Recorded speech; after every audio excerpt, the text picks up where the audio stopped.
जी हाँ दोस्तों, मैं भोजपुरी गायक विनय पांडे सुल्तानपुर से हमारे प्यारे बड़े भैया अनिल दुबे जी ग्राम सभा सुनावा ब्लॉक चांदा के निवासी बीडीसी पद प्रत्याशी, आप लोग खूब सारा प्यार दुलार आशीर्वाद दे करके बड़े भैया को विजयी बनाए।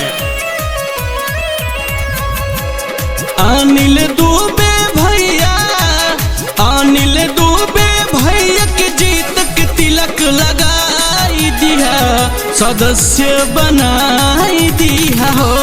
अनिल दुबे भैया के जीत के तिलक लगाई दिया, बीडीसी बनाई दिया हो।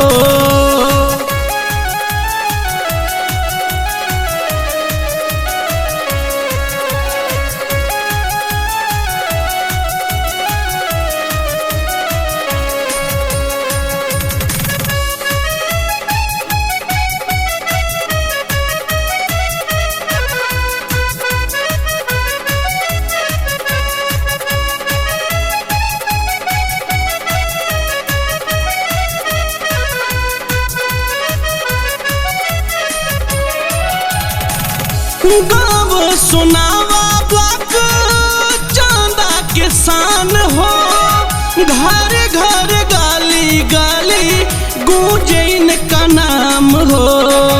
घर घर गाली गाली गूंजे इनका नाम हो। गाँव सुनावा ब्लॉक चांदा के शान हो, घर घर गाली गाली गूंजे इनका नाम हो।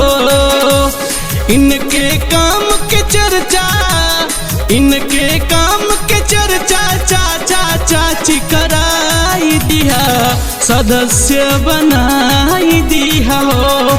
अनिल दुबे भैया के जीत के तिलक लगाई दिया, बीडीसी बनाई दिया हो।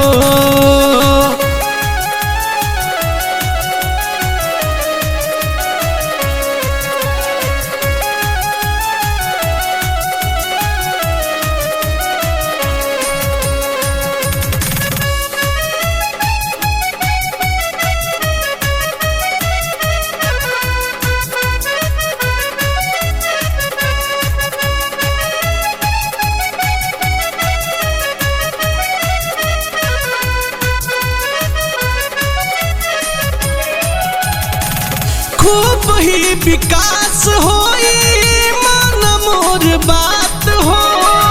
अनिल दुबे भैया के सब दिहा साथ हो।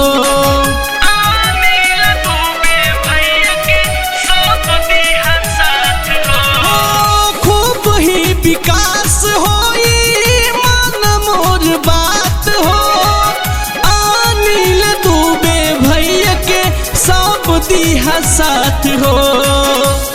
अब की जिताई विनय, अब की जिताई विनय पांडे से गवाई दिया, सदस्य बनाई दिया हो।